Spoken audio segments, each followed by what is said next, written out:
Welcome back to Adria in Italy, and dare I say a very sunny Adria in Italy, where as you can see the cars are 15 seconds away from the start of a very short rolling lap that will take them back round the circuit to the start line, and if everybody is happy, the chief starter thinks they are all in their rightful place, we will get a green light, we will be going racing for the next 2 hours.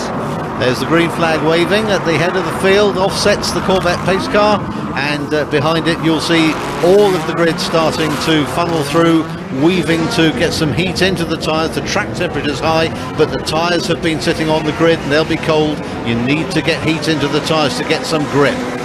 Well, of course you need heat, but not too much heat. Once they go over about 100 degrees centigrade, they start to degrade and lap times start to go backwards rather than forwards. That won't be an issue here this evening. And as they go round, you can see the championship points on the board. Christophe Bouchard and Javier Masson on top of the pile after that win last time out in Monza and a good result at the previous round in Silverstone. Then it's Britain's Ryan Sharp sharing the 33 car with Carl Wendlinger, Michael Bartels, Andrea Bertolini for Maserati. Then it's our homegrown team Gigaway with Philip Peter and Alan Simonson at the wheel, Alex Negrão and Miguel Ramos in the second of the Vitaphone cars. What a fantastic sight these are as they stream out through this circuit, as you said, Richard, very compact, squeezing eight named corners into its 2.7 kilometre length, so nowhere where the cars are really going to get up to the frightening speeds that we see at places like Monza and Silverstone. Here it's all about acceleration, braking, turning, cornering. It's a very, very technical track. The drivers aren't going to have a moment's peace, and in addition to all that, they've got the sunshine coming in at a very low angle as well to distract them. We've got onboard telemetry in the Gigawave car, and you'll see that about 130 miles an hour is its top speed here in a couple of places, but even then I'm not sure they quite make it into top gear unless they want to give the engine a rest. So it is tight, it is compact, 2.7 kilometres packed into a space roughly the size of a large aircraft. Hangar not much bigger than that. You could probably do an indoor kart circuit here on much the same sort of area, and we're already winding our way round to the end of this warm-up lap.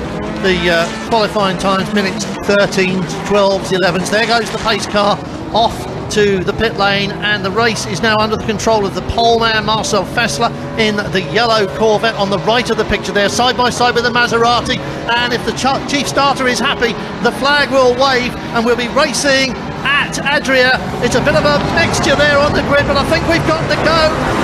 26 cars, 15 million pounds worth, 10,000 horsepower, and it's just 15 metres wide here. Already they're touching and banging as they go into turn one, and the GT2 pack streaming round behind them.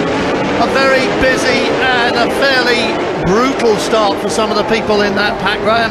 Everyone seems to have survived though in its grid order still as they circle around this tight left-hander for the first time. Christophe Bouchard running a little bit wide there. The Gigawave Afton looking to get a nose up on the inside, not able to make it stick as we go on car, get it from the track view.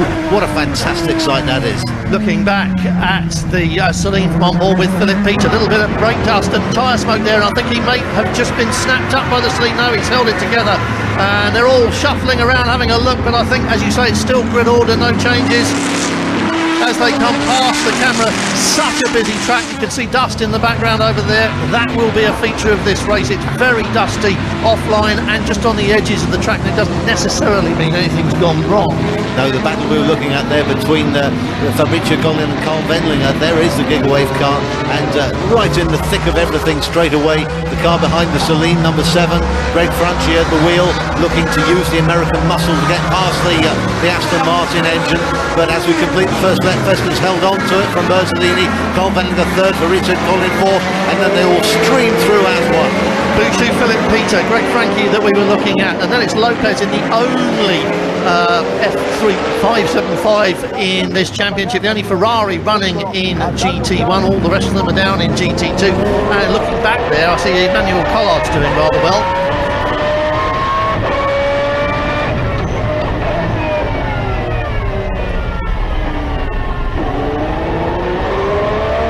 Marcel Fassler not getting the escape he wanted. Bertolini determined to stay with him. He said his car would start getting better as this race went on. Remember, we heard him on the grid saying his car would get faster once we got into serious lappery. So Fassler may well be in trouble. I think he might still have super sticky tyres on, and he might well find them going off earlier than Bertolini's come on. And we're looking at the GT2 battle here, Richard. The Collard-driven Porsche number 61 has jumped Jimmy Bruni at the start and made him good his escape for the time being. Stuck in the middle of that is the number 12 car of Wolfgang Kaufmann, running in the yellow Corvette in the middle of the GT2 battle there, with Thomas Biaggi up in third place, Rob Bell having made it up to fourth. Malicelli, Rigon and Rousseau is the order in GT2 behind, as the number 2 Maserati up the inside of number 4. We saw lots of dust there. Somebody ran wide, but I didn't see who it was, and there's no wreckage, no parked car, so that's okay. Yes, Andy Negral, remember, starting from 9th position. In fact, he had dropped down to 10th, so he's only just made back his starting position, having got caught up behind Anthony Kumpen. These boys have had a lot of trouble with this Celine. They've done just about everything they can to make it work. He said to me, we're really happy before the start of this race. The weather's beautiful, the food's beautiful, the girls are beautiful, the car's here as well. Yeah, they really have had a baptism of fire with the Celine this season, changing from the Corvette they ran last year. And we're on board now with Jimmy Bruni in the GT2 battle with the Porsche ahead.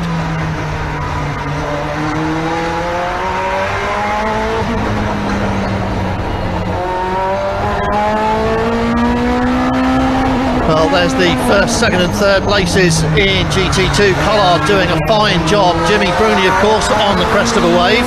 Yes, having won his class at Le Mans, though not with this team in the same car. And there's trouble. Big trouble. Got looks like a puncture for the Corvette there. That's Marcel Fassler. He was the pole sitter. He was in the lead. He is now in lots of bother there. Yes, that tire's let go, hasn't it, Rich? It's still within the wheel arch at the moment, but it's going to be doing untold damage if he doesn't get that sorted quickly. Lucky for him, this is a very short lap, so he's not very far away from the pits, but of course he's many corners away from the pits. This is the moment, I think, at which it started to let go. He's wide, and he'd already got trouble up the inside from Bertolini, and I think, oh yes, it's definitely touching bodywork. I hope for his sake and ours that it is indeed just a tyre, and because they've got nothing in that wheel arch, have they, that might be doing that? No, it's not obvious why that would be fouling anywhere, and yet wreaths of smoke coming off, which will make the visibility behind even worse for those who are following. He's just driven past the pit lane entrance. Yeah, Marcel Fassler continuing on, oblivious to the problem. Perhaps he doesn't perceive it as a problem. He can't have missed that big cloud of smoke. So what's happening inside the cockpit? He's obviously talking to the team on the radio. He may just have a bit of bodywork pressed up against it. We've seen that before with this car at Spa last year, and he did several laps of Spa trailing smoke with something jammed up in the wheel arch. And seeing that trouble for the car ahead has spurred on Carl Wendlinger. Just set the race's fastest lap. You see there, 1:13.3. Just a couple of seconds shy of the outright qualifying time. Well, Wendlinger will definitely want past. He won't want to be involved in anything else that goes wrong with that car. And he's got Fassler's teammate behind him, the number 6 GMAC Corvette, Fabrizio Gollin at the wheel there, currently in 4th place ahead of Christophe Bouchou. Remember, 40 kilos feels like 80, but hey, what the heck? Maximum attack. So delighted to report that despite maximum attack, we still have all 27 cars on the track. Nobody's been shoved and pushed out of the way in the first corner melee, as we feared might happen. So they've all behaved themselves. Perhaps had a quick word from the clerk of the course during the driver's briefing to ask them to behave themselves, and they have. And what that means now is we can look forward to 2 hours of really close racing. That's Tony Hazeman. He's the team boss round there. Well, he shares that responsibility now. It's Phoenix and Passport Holland in combination. So and there's a driver there, crash helmet and suit ready to go. So you've got to think that they are family stock now. Back with the GT2 field, and it's Manuel Collard still just holding off Jimmy Bruni, but you can see for yourselves how close this battle is, how well matched these two cars are under race conditions. Well, Emmanuel Collard very quick in anything, exceptionally quick in the 997, and he's seen it all before, of course, as Emmanuel Collard. Jimmy Bruni, as we were saying, vastly experienced, crest of the wave at the moment, and very much at one with his Ferrari. So you're seeing two drivers at the very top of their game here. just interesting to see from the in-car the different lines that these two cars sometimes take going through the same corner. The characteristics of the cars quite different. Well, Collard's got to be driving defensively. Let's have a look at the lap times and see what the differences are. Almost identical on the stopwatch. Just the third place of decimals that differentiate these two cars. Oh, fantastic in-car.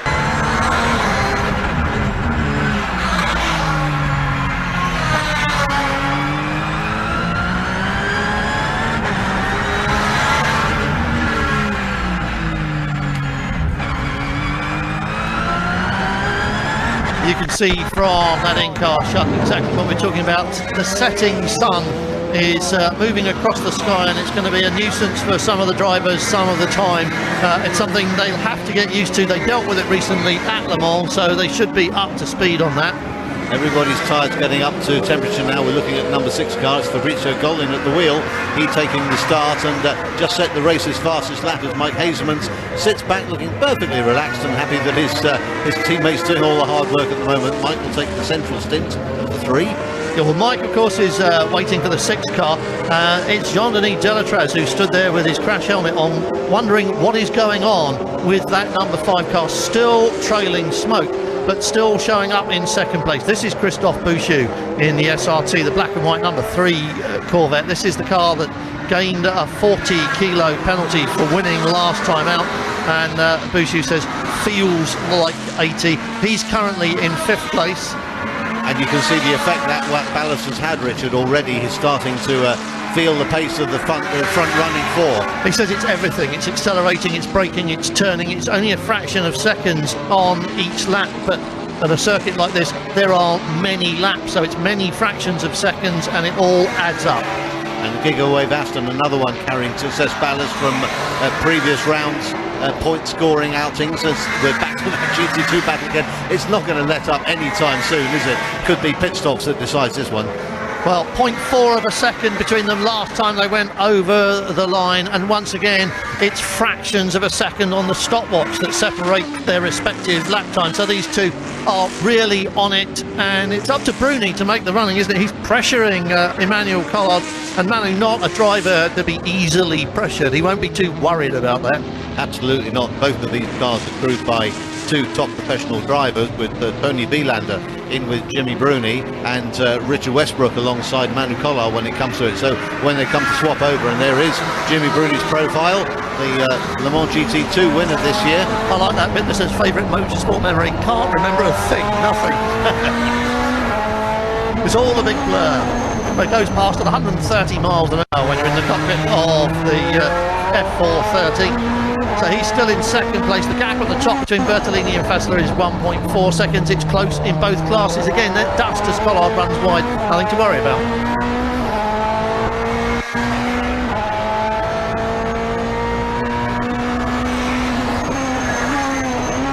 And that's about as long as a rest you're going to get on this track, what you just watched.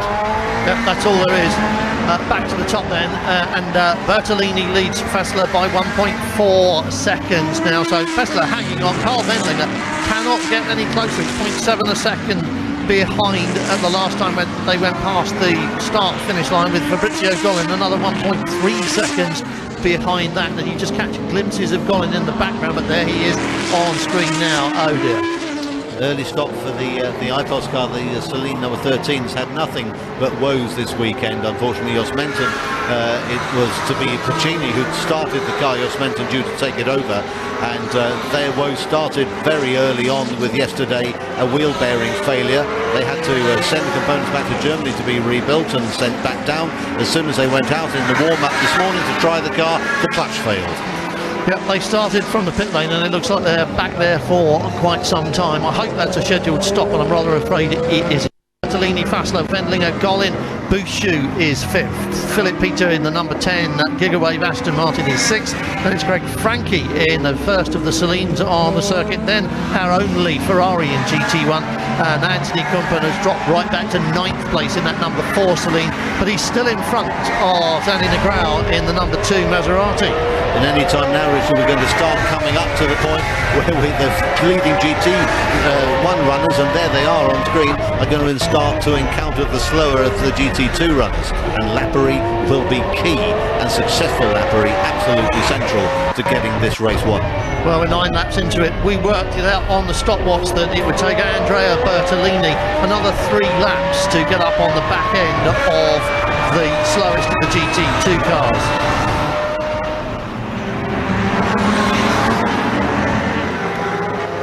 There's the number 5, Marcel Fessler, just himself back from Le Mans and having survived what looked at the time like a horrific accident, and complaining just of a few bumps and bruises and a few stiff muscles. Fabrizio Collin in the sister car, the same team, the GMAX sponsored cars from Phoenix Racing. Collins in 4th place. Fessler, after that big accident, probably isn't bothered by a little bit of smoke, and there isn't any now, is it? It's gone away. No, and Collins not bothered by anything. He's just set the race's fastest lap now at 1:13.08, so almost down into the 1:12. So look at this battle, still joined in GT1. These two are just stuck together like glue. 10 laps getting on for 15 minutes, and Jimmy Bruni is still nailed to the rear wing of Collard's 997. You can see the gap on the screen last time around. It's been like that all the time. Bruni's starting to smoke under braking now. He's starting to get agitated. I think he feels the Ferrari's coming to him now. Yeah, I think it was Collard just locking up under pressure there from Jimmy Bruni as the red Ferrari, huge in his mirrors, kicking up the dust on the inside, just grabbing every little bit of track that they can. They'll get penalised if they go right over those white lines on the outside of the track, and there aren't many places it benefits, but there is one, and people have been, they've been slapped. But in the meantime, Collard running wide again, just maximising the grip on the outside of the track and hoping to keep Jimmy Bruni at bay. It's going to be a cracker, this one, Richard. Well, it already is, isn't it, Graham? Look at this. I mean, there is not a cigarette paper between them, and Jimmy Bruni can probably smell Emmanuel Collard's aftershave. We're back with GT1 though. And the lappery is starting. The Gillet Vertigo there, number 101, the little red car in your picture, has already been lapped by the first 2. We've seen one car already go to pit lane. Let's try and catch up with Andrea Piccini in pit lane now. Andrea, unfortunately it wasn't your race today. What happened? We've been struggling all the weekend with some problem between clutch and transmission. We fixed it with some new spare we got yesterday, but still the same problem, so the clutch is gone again and we had to stop. And how has the car been in practices? Yeah, the problem is we haven't driven much because we've done only 6 laps, so we didn't even have the time to set up the car, so we wouldn't have been fast, but at least we could have tried to recover. It's a shame, but that's it, we cannot change it. We did say that it looked fairly terminal. That's exactly what it was. This has clearly got a serious clutch issue going on there. To have it failed twice in such a short time is not good news. Not a bother, however, to these two as they continue their hammer and tongs battle in GT2. Oh, we've got another car pulled up. This is the Anthony Kumpen, the PK Motorsport Celine. That looks like a mechanical off as well. I can't imagine that he would end up there at the tail end of a spin. I think he's pulled it off out of the way, and he's not going to get very far pushing like that, is it? We shouldn't be laughing. It's been a disastrous start to the year for them. The GT2 battle rage is on, however, and we're on board now with Jimmy Bruni, still looking at nothing but the back of that Porsche. Bruni, 27 years old, comes from Rome, a few miles down the road from here. As we've been saying, he's on the crest of a wave. He's a recent Le Mans winner.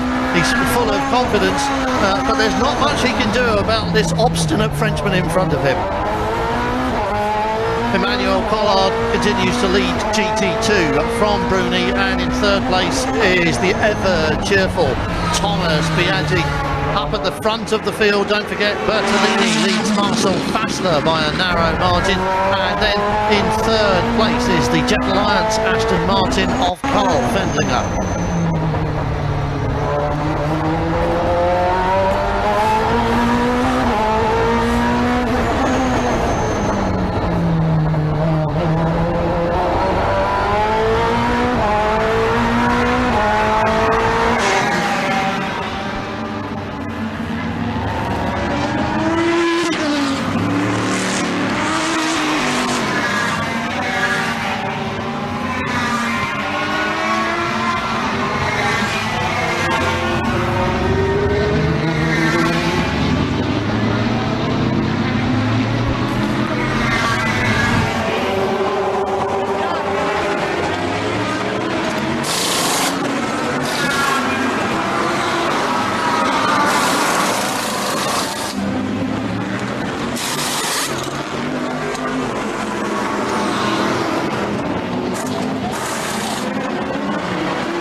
It's still sunny here at Adria in Italy. It's the third round of the FIA GT Championship. We're riding in the number 62 Scuderia Ricosca with local hero Fabio Babini, but it's not him writing the headlines at this particular moment in time.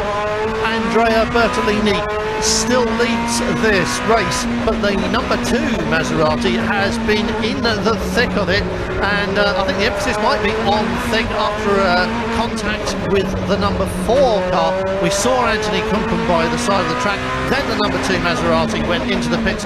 Now we'll find out why from Sandy McGraw. Alexander, an unfortunate finish for the team. Well, I still don't know what can we do, but for sure we're not scoring points this race. It's a shame because the car was very good. I did a good start, but I had an accident with the Aston Martin, and then I lost 2 positions on that, and the Salim was holding me so much. The only part I could overtake him was here, and I think it was a race accident, you know. For my side, I think I was complete. My car was completely inside, was side by side. If you see my car, all the lateral, all the sides, the left side is heated. So it's not that I touched with my front car in the rear of him. So I don't know. Let's see what the race director will say about this, but it's a shame. Thank you, Alexander. Well, the race director will be saying something about this, because we've got a sign on the timing screen that says car number 2 under investigation. Of course, they all say that, don't they? What's my fault? Oh yes, never me. I wasn't there, didn't do it. And race incidents do happen, of course they do. Andrea Bertolini coming up to lap Fabio Babini. This isn't unusual, of course, because the GT1 cars are that bit quicker than GT2, but Babini is the local acknowledged expert on the track, but even he will eventually have to give way to the GT1 car, can't keep it behind him forever. Out of the GT2 cars, you can see they're all embroiled in their own battle, so they won't want to lose any more time than they have to. And up at the head of the GT2 field, we've seen the pass happen between Jimmy Bruni and Emmanuel Collard. Jimmy Bruni restoring his grid order, getting back to the head of the GT2 field. So yes, it's Bruni from Collard from Biaggi in GT2. It's Bertolini from Fasslinger and Wendlinger. Fassler and Wendlinger in GT1. And as you can see, it is very close. The GT2 cars are racing their own race. They don't want to make room for the GT1s in case they accidentally make room for a GT2 car. The blue flags are waving all around the circuit, telling them to get out of the way. They'll get out when they think they can do it without being passed by a rival. But go back to racing incidents. You put 2 young men in cars with 600-700 horsepower each and tell them to go out and race. That's exactly what they do. Exactly that. and there is occasionally contact. It's usually not intentional, but it happens, and when one car leans on another, inevitably there's a winner and a loser. This time it looks like we've got two losers. More locking up from the number 5 car, Marcel Fessler, coming under increasing pressure in traffic from Carl Wendlinger, and that in turn is allowing Fabrizio Collin to close back up. Collin, having set the fastest race lap so far, did dip down into the 112s a few laps ago, but now they're in traffic. The times are out to the 113s and 14s. As you can see, very, very busy, and that's the Citation Cup entry, and I think it is still Wolfgang Kaufmann at the wheel. Citation Cup is a restricted category in GT1 to allow gentlemen drivers and poorer teams, maybe say this, teams without massive budgets, to come racing at this very high level, and they're in a battle of their own pretty much. So they're accustomed to being passed by quicker GT1 cars as well. But everybody on the screen now has got something to race for, and so it's a very busy time indeed. Absolutely. Just look at it, 3 wide into the corners. Adria's not a wide track. That really is going to cause problems. Oh my goodness me. Lovely stuff. The Aston Martin, the Corvette there, the number 5 car just weaving his way through the traffic, can't afford to get held up behind the GT2s, and this is where you get the worry that the GT cars are going to just get nerfed aside. A routine pit stop this will be for the number 59 car. That's the Richard Williams driven car, handing over to the car's owner David Ashburn for his stint in the middle of the race.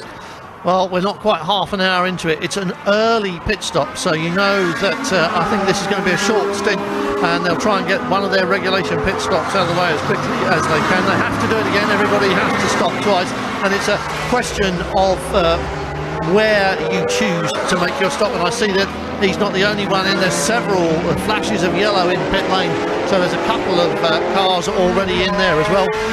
And we'll go back to our team of the week now, because don't forget, this is it. You're riding with Babini in the 62 car from Scuderia Ricos. There's the team boss on the pit wall with Haley.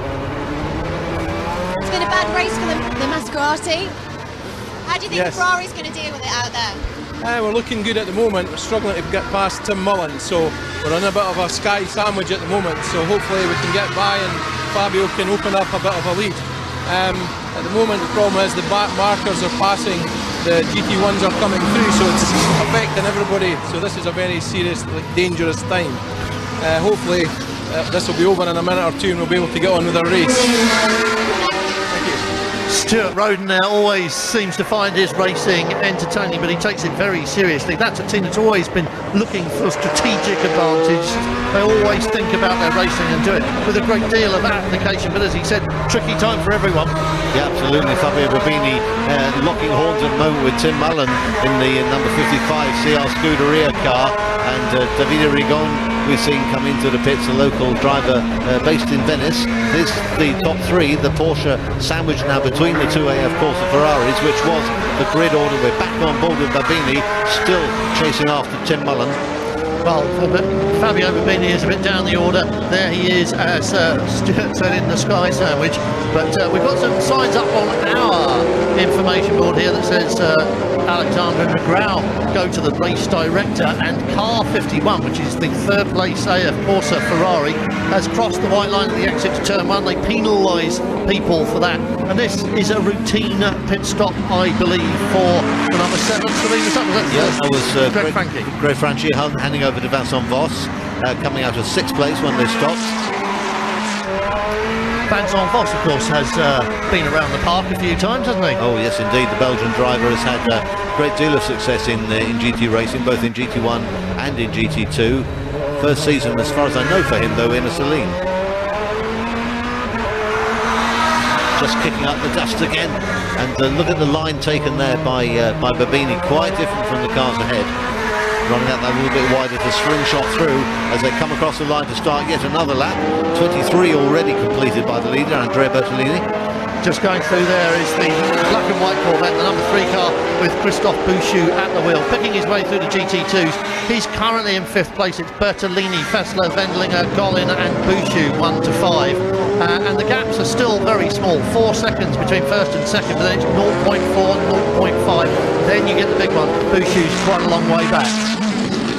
Here's the AF Corsa class leader, Jimmy Bruni, has, having got past Manuel Collard's, been able to stretch his lead out to what is now a mammoth 3 seconds, as he in turn, as head of the GT2 field, makes his way past the only G2 car in the entry, the Belgian Gilles Vertigo. G2 are class for GT2 cars that aren't built in sufficient numbers to qualify as a production vehicle. It's essentially the same thing, but there aren't very many of them, and you will catch a glimpse in the background occasionally of that black and white. There it is, the nose of the 997 of Emmanuel Collard still there, and he just doesn't give up, does he? No, he doesn't know how to give up, Manu. He's a tough character, and he's got a fairly healthy gap between himself and Thomas Biaggi in the 51 car behind. This is the real battle on the track at the moment, though, between the two Corvettes, and in the middle of the sandwich is still Carl Wendlinger. These three covered by just a fraction over a second, and this time it's Golin looking up the inside of Wendlinger yet again, but no way through. It's really tough racing around here for these big GT1 cars, but it makes for terrific sport. Well, Colin riding the curves there, trying to get an inside line, get a bit of track position ready for the next corner. He is shaping up for a pass, and I've heard it said that the Corvettes have got a bit more adjustment available to them than the Aston Martin. It makes it easier for them to get a good setup on every circuit. It's quicker and easier to set the Corvettes, and the Aston Martin teams are always struggling because they haven't got that many parameters they can play around with. So Wendlinger, despite his huge experience, ex-Formula 1 of course, will have a little bit of a disadvantage between these two, although he's not let go of the back end of that number 5 car, is he? No, not at all, as the Corvettes have an advantage here. It's the low down grunt of their big American V8 engines, but the trouble with that is, and it was mentioned on the grid, that can chew up the rear tyres for you. Tyre wear is a factor here at Adria. And it is very often it'll be the rear or the front tyres, depends on what car you've got, what tyres you've got, and how the drivers like it set up. The trick is to try and get as much grip out of the car as you can without eating the tyres unduly in the course of your roughly 1 hour stint. And if you can manage that, you've got a race car to go and challenge the leaders with. And that's exactly the setup problems we're talking about. Everybody solves it in a different way. Yeah, as we start to see a few teams already making their early scheduled pit stops, we may not see everyone choosing to stop early, as some have, but if they are in a position to double stint tyres, they'll want to do that, as the number 2 car looks to be making a re-emergence back onto the track. As Andy Negrão was called to the race director, we have to imagine it's going to be Miguel Ramos who takes the car back out into the race, having had the repairs effected that it needed after his contact, remember, with the number 4 Celine. Yes, he came into pit lane, did the tyre change and the driver change, tried to leave and couldn't, and so it's been in pit lane for quite a while. Mike Hazeman, again, looking very relaxed, hasn't quite got his Bermuda shorts on, but he doesn't look like a driver under any pressure, does he? Nor does he look a driver who's in any hurry to get into his car, which is the number 6, Fabrizio Golin. It is we're looking at now, the rear of the Corvette still in pursuit, and the number 2 Maserati has come out just ahead of the race leader, naturally gives way, makes space for him to go through. The 3-car battle for second place in the field just sprung out a little bit now as they encounter more GT2 traffic. This time it's Manu Collard himself being lapped by the GT1 leaders. And if you'll correct me if I'm wrong, I'm sure you will, but apart from pit stop confusion and mayhem, I think this is the first time that we've seen the champions in GT1 leading a race this year. Yes, you could well be right there, Richard. The Maseratis have not had the stamp of authority that we saw from them last year. Other teams have really stepped up their pace, and Ramos just having to let other cars through. He'll be getting blue flags from the marshals, and of course in doing that he's had to let a GT2 car pass him, which won't be very good for his ego apart from anything else. I think he's still got problems with that car. I don't think it can be going as well as it should be if he's being passed that easily by GT2s. He's staying out though, so you may be right, he may just have been doing the very polite thing, because he is a few laps down, isn't he? Oh yes, he is now, sadly, a good number of laps, because it's such a short lap here, it doesn't take long to go down laps, and he's gone down 13 on the leader. Well, yes, of course, that's 13 laps of 1 minute, so it'll be like 4 laps at Monza, or perhaps 5 at Silverstone, but it puts it in perspective, he has lost a lot of time. There you see the 2 class leaders in the one shot, the 50 car, the AF Corsa Jim Bruni ahead of the number 1 Bertolini. You're looking at the GT2 battle. It is, as we say, headed up by Jimmy Bruni. That's Thomas Biaggi you're looking at there, isn't it not? Yes, it is. In the sun, and you can see it shining down through the windows of the car. We are heading towards darkness here at Adria. We'll be racing on into the night, and we've got an hour and 25 minutes remaining on the clock. So there's an awful lot of stuff to get through before we reach the end.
The late evening sun is shining on the international raceway at Adria, and it is illuminating a major drama that's going on with the number 1 Maserati.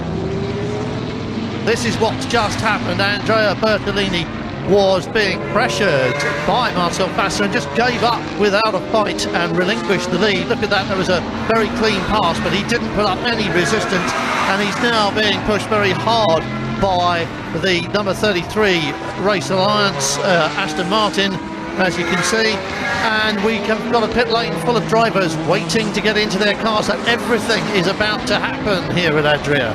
Yeah, and in the excitement of all of this, Fabrizio Gollin again pressuring Carl Wendlinger. He's getting right up underneath the rear wing of the Aston Martin there, and each time they turn into the corners, he's just edging that wee bit closer to the Aston Martin, maybe not turning in quite as sharply as it was in the earlier stages. Here's Gollin coming alongside again. He's got the inside line, just clipped by the Aston on the way through, and Gollin's into the gravel. Can he keep it going? Can he keep the momentum of the wheels turning, get him back out again? Yes, he can. That's going to cost him time, just cleaning the tyres up. Showers of gravel coming out onto the track that could be, oh boy, could be trouble for anyone unwary coming into that corner for a few laps now. He's going to be a very unpopular boy when he gets back. You can see the gravel coming out. Let's have a look at the replay. There's a little tap as he goes past. Carl Wendlinger wanted the corner, but it was full of Corvette.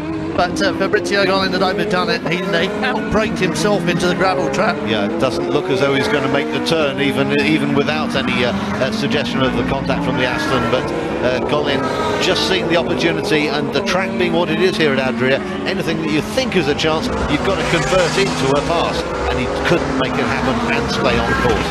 Fassler's still out there ahead of Bertolini, who's let him go but doesn't seem to be bothered now. He said his tyres would come on after about 25 laps, didn't he? But they seem to be going off. It's the only thing we can think. Fassler, Bertolini, Wendlinger, Gollin now down the running order. We'll see how he recovers, but I think he might well just go straight into pit lane. Yes, he may well do, and one who would have been ahead of him was Christophe Bouchou, has brought in the SRT Corvette from what was 5th place on the running, as we watch Michael Bartels pacing up and down, waiting for Andrea Bertolini to bring in his number 1 Maserati. There it is on screen now, due in next time round, as far as Bartels is concerned anyway. He said he's waited long enough, he wants to play now, please. If Michael Bartels tells you to make a pit stop, you make one, don't you? Well, when he's the boss, yes. That's what you do. And not this time, because that was the pit lane entrance, I feel sure. And once again, you see the number 1 car go sweeping past it, and Michael Bartels starting to pace even harder now. He's not happy, is he? Maybe the idea is that Bertolini's just getting Bartels' dander up in time to really get him excited during the brief wait that he has to get into the car. Bartels is walking back into the pits as Bertolini just making his way past the number 37 car of Juan Maria Lopez, who just in turn I think had their pit stop as well. So that may be a driver change yet to be confirmed, as in comes the GT2 erstwhile leader Jimmy Bruni, which means Emmanuel Collard takes over the lead, and into the seat will go Tony Vilander, the young Finn. Well, Tony Vilander strapping himself in. They're going for a tyre change. They've thrown them down the pit lane. One tyre man per side. This isn't Formula 1, and it takes about 12 seconds a wheel. Whether or not to change tyres is a strategic decision the teams may take later on. Drops off the Jackson, the engine starts immediately automatically. Pit lane speed limiter is on, and they go down the pit lane, still tightening the straps. Doesn't cross the blend line, and away he goes. At last, in comes Andrea Bertolini, and he's going to get a severe talking to at the end of this race, I feel sure. In the meantime, Marcel Fessler continues to be in the lead and head of field. Second place will now go to Carl Wendlinger as Bertolini's car will drop down the order, fighting for space there to refueler, and Michael Bartels eager to get the door open, and Andrea Bertolini out of the car, which he now is. Bertolini is allowed to help Bartels get strapped in while the refueling is going on, but no other work can be done on the car while the refueling is done, other than if they wish to clean the screen. And they're looking up into the wheel arches, make sure there's not a problem there. On goes the front wheel. That took a little longer than it needed to. and it's added about 10 seconds to the time at rest. This is playing into the hands of Marcel Fassler, of course, who's out there with a clear track and no number one Maserati. But when Michael Bartels goes out looking to recapture the lead, everybody else had better watch out. Yes, I think there could be a little bit of red mist involved here. No time to play yourself in. You've got to be right on it the moment you get out on the track, get out of that pit lane. Don't cross the blend line, you see, just to the car's left there, our right. Michael Bartels back in the seat. Our screen says there's a warning for 37.61, and one of the other cars has just gone off, crossing the white line at the exit to turn 1. If you go over it with all four wheels, you're in breach of the regulations. 10 cars were penalised during qualifying by having their fastest times removed because of that very infringement. And when the race director puts a warning up, he is not kidding. No, the top half dozen in the race still yet to make their first pit stops. The next three behind them have. Having said which, in comes Carl Wendlinger from the Jet Alliance team. Two cars run, 33 and 36 cars, both running together on track just before this pit stop from Wendlinger, with Alex Muller in the 36 car now taking over the third place that was originally Wendlinger's. Ryan Sharp, it will now be at the wheel of 33 and being urged to get on his way as soon as maybe. There he goes. Ryan Sharp, of course, one of the few Brits. There are only 2 in GT1, and there are about 6 in GT2. 29 years old from Aberdeen. One of the drivers we wave that flag for. Absolutely, and out comes the Jet Alliance car as around comes the number 1 Maserati. That's Michael Bartels at the wheel. Fassler leads it off the 36th lap. He's got an 11-second lead over his teammate Fabrizio Collin, who has come out of his little moment of upset rather well. Pit stop 4:51. You can just see it leaving pit lane now. So the leading GT2 contenders are all in and out. But Emmanuel Collard, as we've seen so many times before, is staying out there. Yes, the Porsche seems to be able to stay, although having seen that, it looks as though they have made their first stop with Richard Westbrook taking over. A little 1 appears in the pit stop column. We've just seen the Michael Bartels car. There it is on screen going through. Let's have a quick word with the man just bailed out. That's Andrea Bertolini with Haley. Congratulations, Andrea. What a great start. Our start is well, it's fine, but we have a problem after 10 laps of the brake. We have a really brake is spongy, and after when the level of the fuels go down it's better, but we lose minimum 10 seconds. The car's still doing well though? Yes. Thank you. Well, minimum of 10 seconds lost. We thought it was tyres. You heard it from Andrea Bertolini. They've got a brake problem. Now, that's not a good thing, because if that comes back to haunt them later on, they could well be spending a lot more time in the pits. Yep, there is Michael Bartels, the car we've just been talking about. Brakes are absolutely essential here at Adria. If your brakes are in trouble, your lap times are compromised straight away, and being able to tow up onto the back of someone and out-brake them is the one way that you can get past here. Unless you're Fabrizio Collin, of course. Well, yes, but he outbraked himself, didn't he, as we see a stop for the number 56 CR Scuderia car, Robert Bell in that one, and he will hand over to teammate Andrew Kirkcaldy. Another Scottish driver, another one of the half-dozen Brits in GT2. You saw it start there. They start as they hit the floor. The driver's in there with his foot on the clutch and his foot on the accelerator. As soon as it drops off the jacks, it's meant to start. And the engine's running, but it's not pulling away. And Andrew Kirkcaldy's having a lot of trouble with this car. It was in first gear when it landed on the floor with the engine running. He's cut it and they've pushed it back. This is not good news, is it? Malcolm Swetnam will be absolutely steaming out on the pit wall. This isn't the sort of thing that should happen to the out of the car. Now that's not good news at all. I wonder if they've broken a drive shaft on pulling away. Well, here is our team of the week. This is Scuderia Ecos in the pits. Babini handing over to our young man from Yeovil in Somerset, Jamie Davis. Yep, Jamie just strapping himself in. So important to get the belts really tight. You need to be part of the car when you've got the massive G-forces going on that you have here. Well, at the moment, we've got a new leader in GT2. We're on board in the number 50 car after a pit stop, but Marcus Baltala is the man out in front, and Mikael Forsten in the number 60 car, and then BMS Scuderia Malicelli coming up into the picture as well, ahead of Jamie Davis, who we've just seen in pit lane. Yeah, Matteo Malicelli sharing with Paolo Roberti, who set pole here last year in the GT2 class, so no slouch there either. 4th place here, Tony Belanda.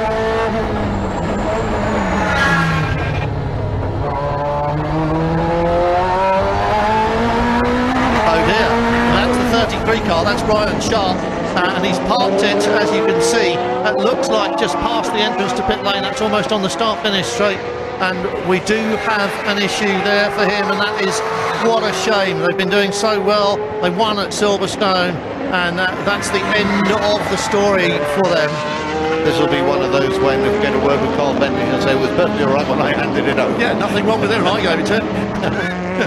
Oh dear, that is not good news for us British fans, as in comes the number 6 car of Fabrizio Gollin from an extraordinary 2nd place. And Mike Hazelmans, we've been watching in the pit, sitting relaxed and calm. He won't be that now. He'll be nicely wound up, the adrenaline flowing, and ready to take his part of the battle this evening. Well, on go the wheels. Still a couple of cars yet to stop. Marcel Fastel's out there, he hasn't stopped, and Gollin has. Philip Peter hasn't. He's now in 3rd place in the Gigawave car. Ivan Muller in the other Jet Alliance Aston Martin is still out there. He hasn't stopped, and I think everybody else has made a pit stop. Nice clean run. The Jet Alliance car of Ryan Sharp still rolling from the look of it, down the pit straight. Trying to get it away from the exit of that final corner. Is there an opening there in the pit wall? I'm not sure if there is or not. He seems to have got it to the end of pit lane, doesn't he? They're going to push him in. Push him back into the end of pit lane, as there is the other car in the team, 36, Alex Muller bringing that one in, and he will hand over to Lucas Lichtner-Hoyer. And Lucas Lichtner-Hoyer, they're blocking the pit lane entrance with the other car. Oh, this is absolutely not what Jet Alliance need. Is there room to squeeze through? Just about. That's not the smartest piece of work you've seen ever, is it, Richard? This is why the rulebook says thou shalt not go backwards in the pit lane. But anyway, while they're having their problems, and they clearly are having problems, let's find out how our team of the week has been doing.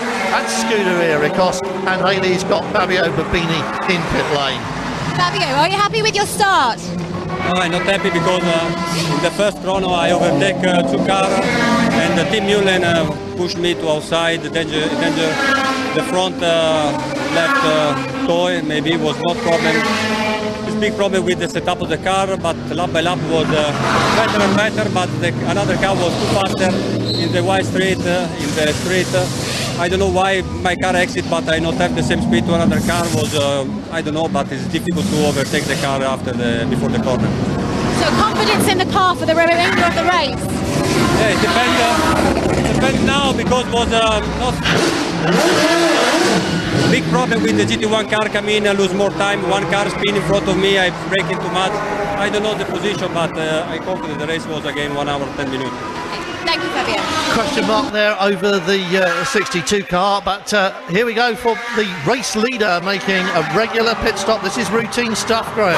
Yeah, Marcel Festler hands over to Swiss driver Jean-Denis Delatraz, who will take the car out for the middle stint, and it's going to be, as you say, a routine stop, which means 4 new tyres, splash of fuel, slam the door, make sure that's secure, down it goes off the air jacks that are built into the car, and away goes Jean-Denis Delatraz for his stint at the wheel. That makes it a clean sweep of pit stops, looking down the board all the way down. Yes, everybody has indeed stopped. A couple of people have stopped more than once, but I think that's a stop-go penalty for one of the Porsches for the track speed car. So everybody's had their first stop. We've got a bit more than an hour remaining on the race timer, and so we can settle back for some serious racing. Yep, once all the pit stops are sorted out, we can see exactly where the order settles out. Oh, almost contact again there. The Maserati diving down the inside of the 5, and in turn we've got an overtake there. That's for position. Michael Bartels, whose car is already, of course, up to speed. His tyres already warm, taking the place away from Jean-Denis Delatraz, exiting the pits as he was then in the lead, and now having to try and get right up to speed with Bartels and the Maserati still on cold tyres himself, though. So not an easy job for Jean-Denis. That was a slow pit stop for the number 1 car, but even so, he's come out just as the number 5 car was exiting pit lane. So although they didn't have problems with the Phoenix Racing Corvette, he obviously was a slower stop than Michael Bartels. We said if Michael Bartels goes out to capture the lead, you better watch out. This is why, up the inside, there was a lot of traffic there, and Delatraz was looking at many directions, and I think Michael Bartels mugged him very cleanly and fairly there, didn't he? Absolutely, and almost caught up in all the excitement was Perez-Copenc in the 95 Ferrari, the GT2 car, just having to get right out on the marbles, on the dirty stuff on the outside, rather than be hit. The Maserati is making clean his escape. The other Maserati you can see behind the yellow pursuing Corvette is that of Ben Alcott, number 15 in the JMB car. That's it there with the yellow diplanes and yellow mirrors.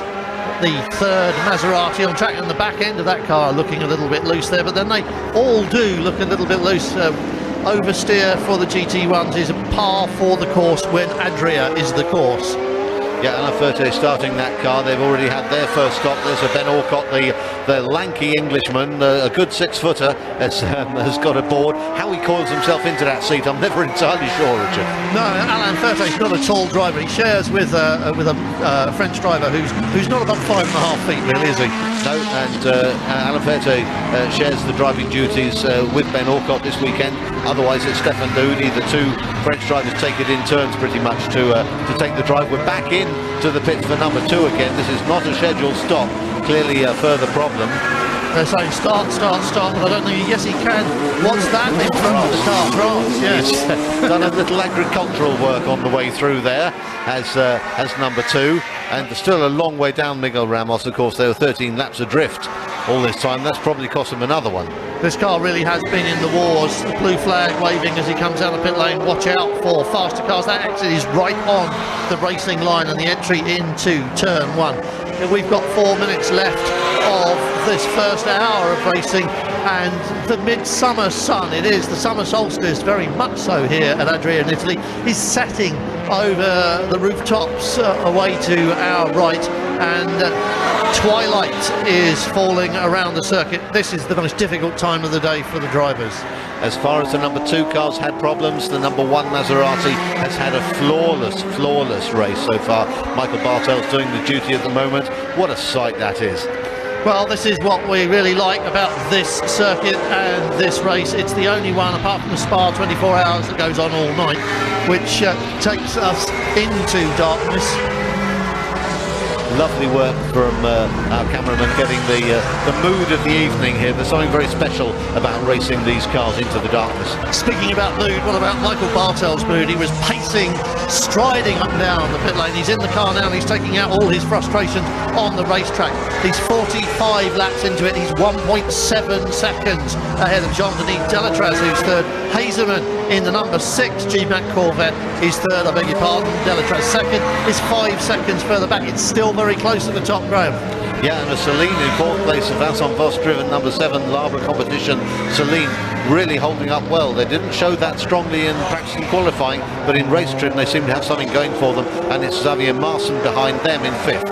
And this is the GT2 battle. Tony Villand has taken over the number 50 car, and after the pit stops have settled down, he's in the lead of GT2 from Richard Westbrook, who has taken over the 61 Pro Speed Porsche from Emmanuel Collard, and he's now 8 seconds behind Vilander, and that's roughly, I think, where it went in. So status quo, situation normal. Christian Montanari in the 51 AF Corsa car is third. Then it's David Rigon, Paolo Roberti, Jamie Davis in the 62 car.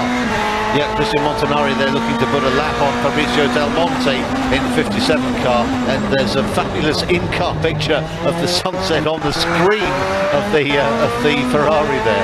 All the cars with onboard cameras have also got a camera looking back for them. That's their rear view mirror. It's not, they're not watching a DVD while they go around, or Coronation Street or anything like that. That is their rear view, and you can see the sun setting over the Adria circuit. That's the Celine you were talking about. We haven't seen a Celine up at the front at all this year. And Xavier Marson is doing his very best. There he is in the black and white Corvette, just ducking out of the slipstream of the 7 car to let him know, I am on your case, young man. Vincent Voss is going to be hounded by Xavier Marson. The young Dutch driver has come into the series this year and really already made his impression. Well, that's the situation at the moment. Bartels, Delatraz and Hazeman, 1, 2 and 3.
Well, the sun is indeed sinking slowly in the west here. It's Adria in Italy, and it is just running into darkness as the sun goes down and the race timer dips below the 1 hour mark. The Gilet Vertigo, the 101 car, you've got a glimpse of parked there on the side of the circuit, running in G2, I beg your pardon, is out of it. And we think the number 12 Corvette, Wolfgang Kaufmann and Alex Talkanitsa, is probably out of it. It's spun in the chicane, it's been stopped for quite a while. That doesn't really affect what's happening up front. Michael Bartels leads after 50 laps with this much gap between him and Jean-Denis Delatraz in the number 5 G-Mac Corvette. Mike Hazeman, his teammate, is behind him. In GT2, it's Vilander from Westbrook from Montanari, Ferrari, Porsche and Ferrari. And lots of celebrations for the Phoenix team. Not so much, so I don't think, for Maserati, because the number 2 car has had a really torrid time, hasn't it? Yes, and it's not the only one that's struggled this afternoon, this evening, as we should call it now, I suppose. We've already seen the 33 Aston Martin Jet Alliance car, Ryan Sharp, just having taken over, crawling along the pit straight and then being pushed back into the pit lane. That was a transmission problem, it transpires, and the 56 diagnosed, I'm afraid correctly for once by myself, as a broken drive shaft. As soon as Andrea Cordy hit the loud pedal, the drive shaft snapped, and that was the end of their evening in the 56 CR Scuderia GT2 Ferrari F430. Meanwhile, back at the front of things, Richard, this is a battle and a half. This has been going on since this race began virtually, and it is nice to see Maserati back in the frame after a low-key start to the season. Remember, these are the defending champions in GT1, although their sole champion driver, Thomas Biaggi, has gone on to drive the Ferrari in GT2 with AF Corsa. But this is the championship winning car, the championship winning team. Andrea Bertolini saying hi to his fans here in Italy, and the Italians very enthusiastic supporters of all kinds of racing, and they really do have fan clubs and quite a following at the circuit. Yeah, and again the two leaders just coming up on the back of a slightly slower GT2 car and having to make space for it. In fact, it's 57 car, which is the Fabrizio Del Monte driven Kessel Racing car, and Jean-Denis Delatraz flashing low slows desperately to get the GT2 car to move out of the way so he can resume his pursuit of the leading Michael Bartel's Maserati. Speaking of flashing lights, it's up there on the screen. All teams, please turn your lights on. It is officially now darkness. Team manager Car 78 report to the race director immediately. And I don't know, we haven't seen BMS Scuderia on screen at all. I don't know what they might have done, but they've obviously transgressed in some way. Yes, Davide Rigon, the local driver from Venice, having started that car and taken over by Joel Prometheus, the Swiss, but we've not seen any infringements. But 78 it is who's got to come to be stood in front of the beak, and we're looking at Maseratis. Let's have a word again with Andrea Bertolini, who's down there in the Vitaphone pit. Andrea, congratulations, what a great start. Yes, thank you. We have a good start, but after 10 laps, when we arrive behind the GT2 car, we have a problem with the brake because it's not cooling enough, and the pedal is a little spongy and we lose a lot of time. We anticipated a stop for this, but now it's much important we stay outside of the line. A lot of cooling the brake. But otherwise the tires work very well, it's really consistent and also the car. You must be happy to be cooling down as well. You were certainly driving in the hottest part of the race. Oh, it's really close the race, because you see every time now the FIA, when you arrive in 10 seconds we are 6-7 car, and I think at the end we have a really strong fight with Marcel and also Berlin. We'll see what happens. I hope the brakes work well and we're pushing.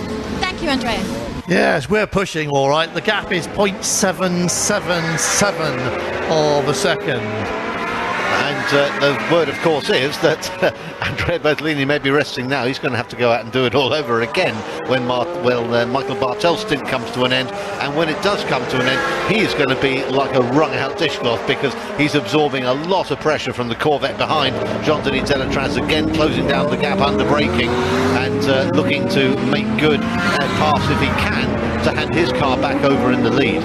Well, Jean-Denis Delatraz, of course, just out of the pits, got jumped on by Michael Bartels when Bartels was up to temperature and speed and Jean-Denis was not. And I know that he'll be wanting to make it up for that. He hasn't stopped looking for an opportunity in the last 10 minutes. So we wait to see what will develop here. There he is, still nailed to the back end of the Maserati, and still following him round as the sun disappears over the horizon. There's no floodlights here at Adria. What you're seeing is the last of the daylight. Xavier Marson is next up, but we're looking at the battling pair of Aston Martins in 5th and 6th places, and it's Alan Simonson in the lead car of these two, just ahead of Lucas Lichtner-Hoyer in the remaining Jet Alliance car. Remember, Ryan Sharp's car is now out with a transmission failure. No such woes for the 36 car, however, now storming around and trying to get on terms with Alan Simonson. Just half a second between these two. Last time through the timing beams, Simonson, new to GT1 racing, but certainly no stranger to GTs per se, and settling into this Gigawave team very quickly indeed. As we've said, Gigawave have settled into GT1 racing very quickly indeed. Hard to believe it, but this is their third race in the championship, and they've been in contention every time, carrying a bit of ballast. This is another car with 40 kilos on it. You heard what Christophe Bouchou said, around here that's like having 80 kilos in the car. It really is difficult, so that makes this 5th place really quite strong indeed. Absolutely. If there's one place you would have chosen not to have success ballast to carry around, it's got to be here at Adria, where everything is all about acceleration and braking, and both of those are heavily compromised by the extra weight that these success ballasts are bringing to the cars. And you can see just how hard they are braking. The carbon disc inside those front wheels lighting up every time they get near a corner. Look at that front wheel, that is temperature being dissipated, and that number 10 Aston Martin is having to do it harder than the 36 car behind. And just to prove it, Lucas Hoyer is the man in 36. He's not the quicker of the two drivers in that car. Certainly that is Alex Muller. So you know if he's pressuring the number 10 car of Alan Simonson, then he's got an advantage. Absolutely, lapping within a tenth of each other, so there's no let up for Alan Simonson. He's just got to soak all this up throughout this stint. I can't see immediately that Leighton Hoyer has a way through unless Simonson makes a mistake, and at the last count I don't remember him making mistakes. No, they've looked very, very slick indeed all through the 3 rounds. Well, 2.5 at the moment. We've still got 48 minutes left on the clock. And don't forget, that means we've also got another round of pit stops to deal with. That is the man masterminding the effort on the pit wall there. Nigel Stepney's made some very clever calls in the mixed conditions we have at Silverstone and at Monza. He gave them the position they've got in the championship, and the team has risen to the occasion. Both the drivers have been doing really well. We're looking at the Aston Martin battle. We've been having a look at Corvettes lately as well. In second place, the number 5, just hanging on to the coattails of Michael Bartels in the number 1. Just getting headlight glow into the camera.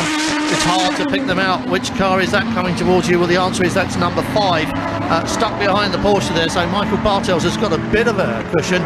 They're in second place. That's Jean-Denis Delatraz. He's 2 seconds off the back end of Michael Bartels. But the man who put the car there is in the pit lane with Haley. Marcel, in second place. How do you feel with that? Yeah, at the moment, sure, I'm not so happy with the second place, because we should be probably better in front. But I lost a lot before my pit stop behind the lapping car, GT1 car, the Saline, which never let me pass, so I lost many seconds behind him. Still in second place though. The car's got to be doing well for you. Yeah, at the moment car is okay, everything alright. It was quite tough from the heat in the car. I was really a bit suffering, but it's okay. Great, thank you. Well, that's one benefit of the slowly setting sun, of course, is that the air temperature and track temperature will be going down. It was mid-30s air temperature here this afternoon and mid-40s on the track. And that means it's going to be at least mid-40s in the cockpit as well. These drivers don't use cool suits, they don't have air conditioning in these cars, it's just tough it out. They don't even have a radio. Well, they've got a radio to talk to the team, they can't play music. Michael Bartels, Jean-Denis Delatraz and Mike Hazeman, first, second and third in GT1. Vilander, Westbrook and Montanari. It's the same story in GT2.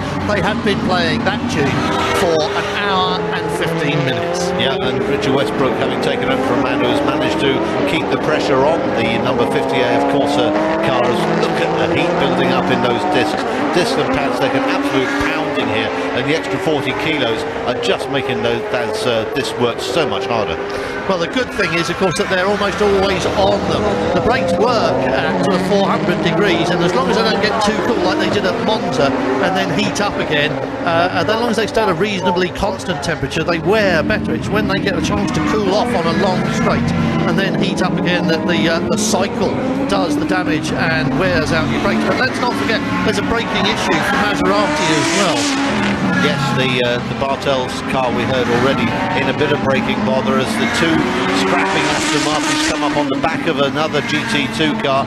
This the number 60 car of Michael Forston, having taken that car over from the fellow Finn, starting it for him, but the two of them now caught up behind him, and he's going to have to make way for them. This is exactly what, as we look into the garage of the Jets Alliance car, his team would be urging them on to take advantage of the little bit of braking that the Aston ahead had to do to make room. It's looking very close, and there's contact there between.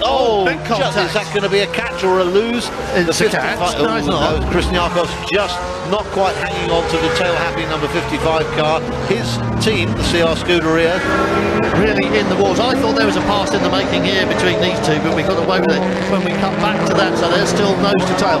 I'd like to see that Ferrari on Ferrari contact again before I make a judgment about exactly what occurred there, but I think my first instinct is racing incident there. Yes, I think you might be right, and it looked like the Kessel Racing car that was caught up. The Gigawave crew equally looking up at their monitors in the garage to see that Alan Simonson has managed to stay ahead for a further lap, and still behind him is poor old Lucas Lickmahoyer, trying everything he knows and then something he hasn't thought of to try and get round this number 10 Gigawave car. Well, of course, what he wants is a little bit of traffic and a little bit of confusion on the part of Simonson, and that might give him an advantage. Blue flags waving again. The curb-hopping Richard Westbrook there, we thought, just coming into shot, and this is the battle for the lead of GT2. It's Tony Vilander in the 50 car, and it looks as though Westbrook's closed right down on him, and behind it's Bartels coming to lap the pair off.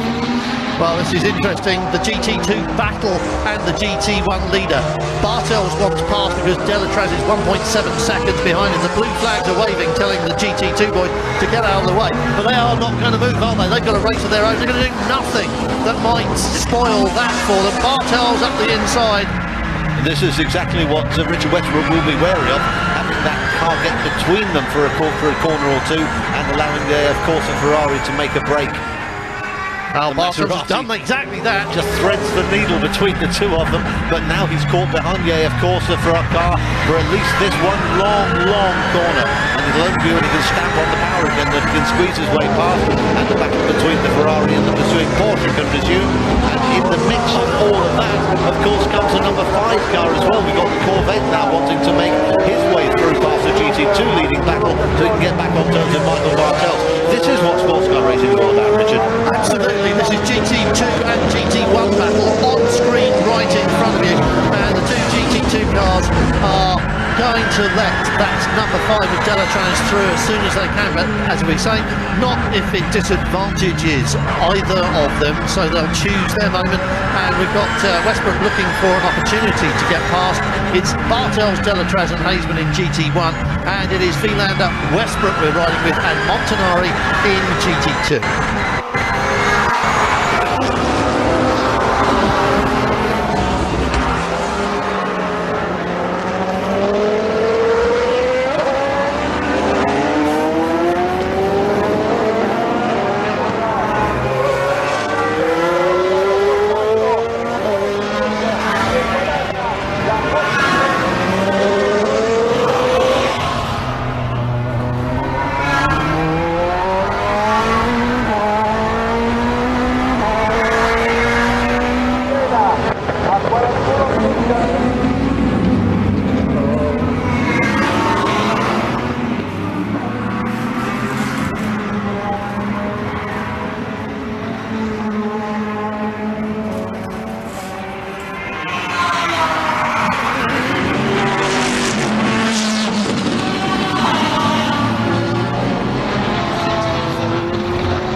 Of upset and drama at Adria, and as the sun sets over the horizon on round 3 of the FIA GT Championship and we go into darkness, you're looking at the new GT2 leader. That's Richard Westbrook in the Pro Speed Porsche, who sneaked past the AF Corsa Ferrari behind the race leader, and then this car and the other Maserati were both summoned into pit lane for a drive-through penalty, and we're just trying to find out exactly why that was, because they must both have done the same thing, and I'm not sure what it could be. No, and at the same time you can see from the shot in front of you that the number 61 Porsche only has one working headlight. That's been noticed by the officials, of course, and they've given him what they call a mechanical flag, a warning that they're being watched. They might well insist on him coming into pit lane to fix that, because the rules say that you must have 2 lights at the front and 2 lights at the back. And at the front are the 2 Corvettes just going through picture now. It's number 5 ahead of 6, Jean-Denis Delatraz, ahead of Mike Hazelmans by, 4/10 of a second fully. A second pit stop for the number 3 car. This is Xavier Marson to hand back to Christophe Bouchou for the final 36-minute run to the flag. We do have just 36 minutes on the race timer in the top left of your picture as the hose comes off and the teams can elect to change tyres. Now there are wheels on the ground.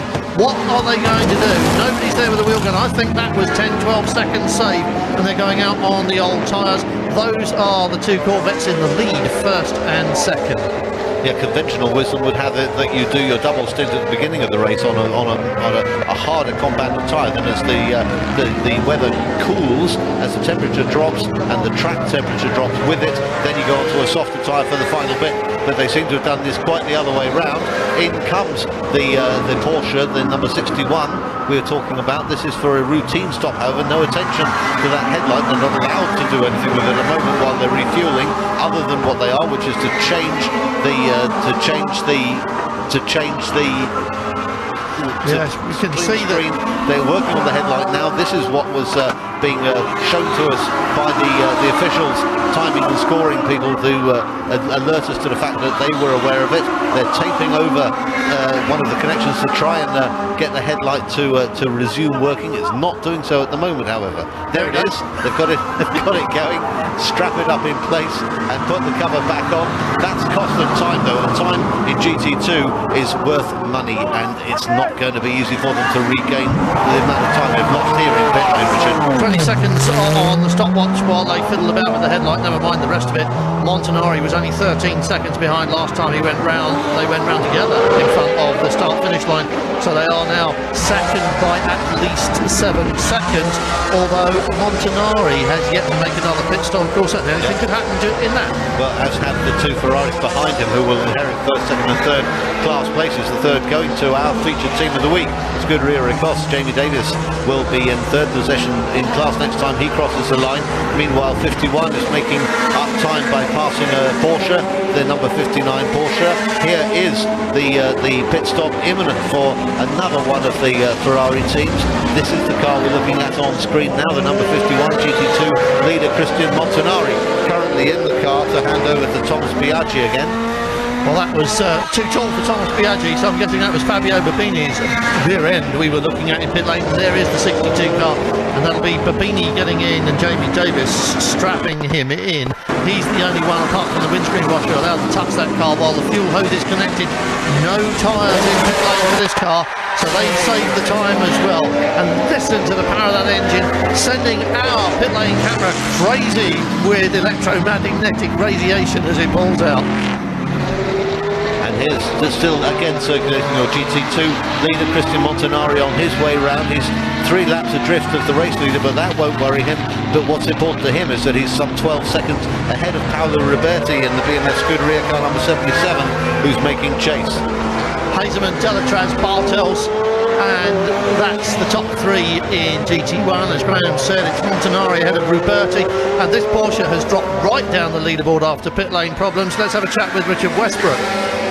Okay, Richard, the driving conditions are going to change when it's going to be getting darker this evening. How do you feel about that? Well, it's not getting that much darker, but we're just worried about our own race, and we got ourselves in a really good position then, but we've had to repair a broken light on the front left, which under normal circumstances we don't need lights, but here they've pulled us in for safety reasons, so it's put pay to our race. But the team have just put in such a good show, and Porsche really coming back to Ferrari. Any idea how the light actually broke out there on the circuit?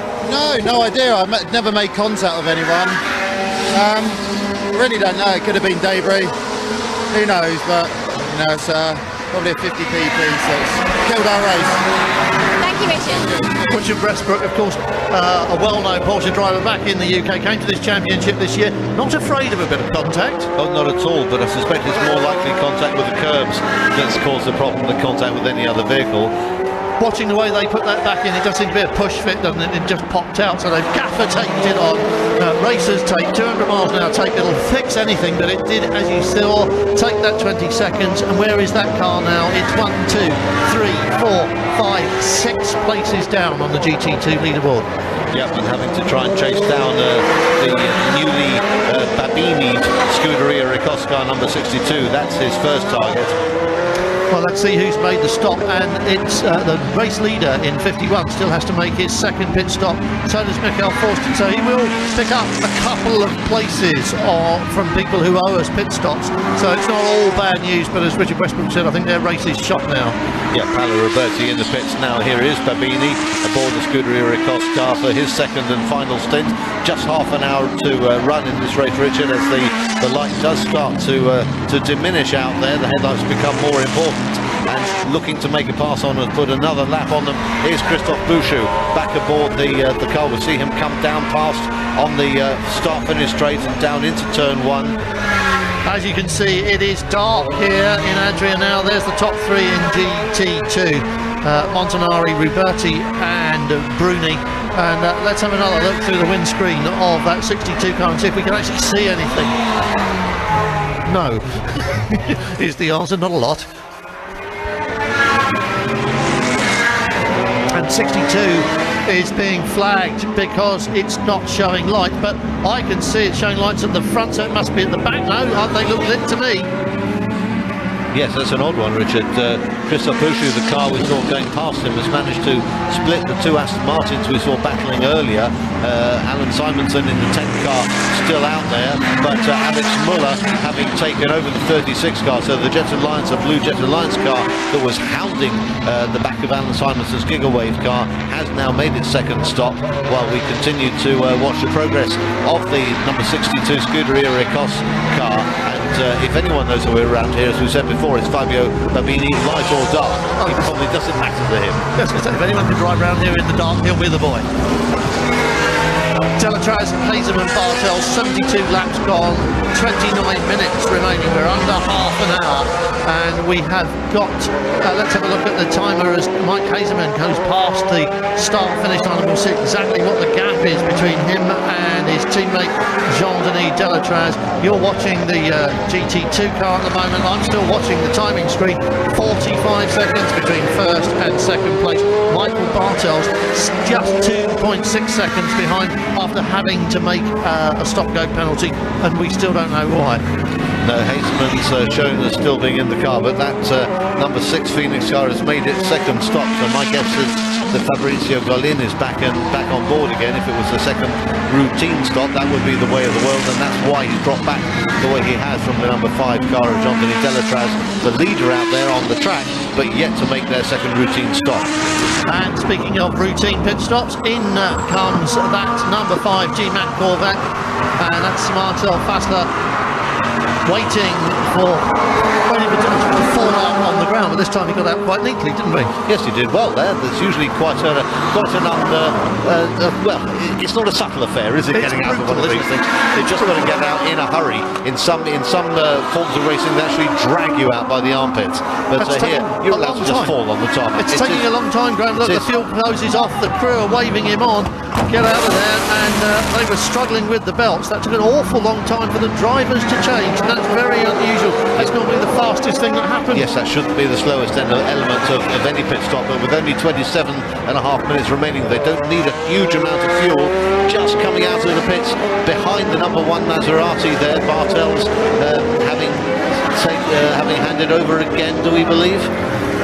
Well, it says 3 stops. No, it says 3 stops. One of those is a stop-go, and 2 of those would be normal pit stops.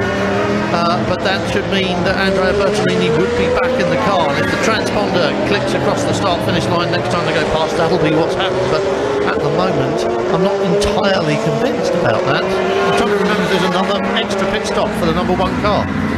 On screen there, the number 12 we saw having a spin and stopping out on the track in the hands of Alexander Talkanitsa earlier on. He's got it back to the pits evidently, and Wolfgang Kaufmann has managed to resume that they are 7 laps adrift. Yeah, this is such a small circuit that a little moment of excitement can cost you an awful lot, although we have to say that the number 6 car with Golin had a little spin. Bartels has had all kinds of excitement, but he's right up there.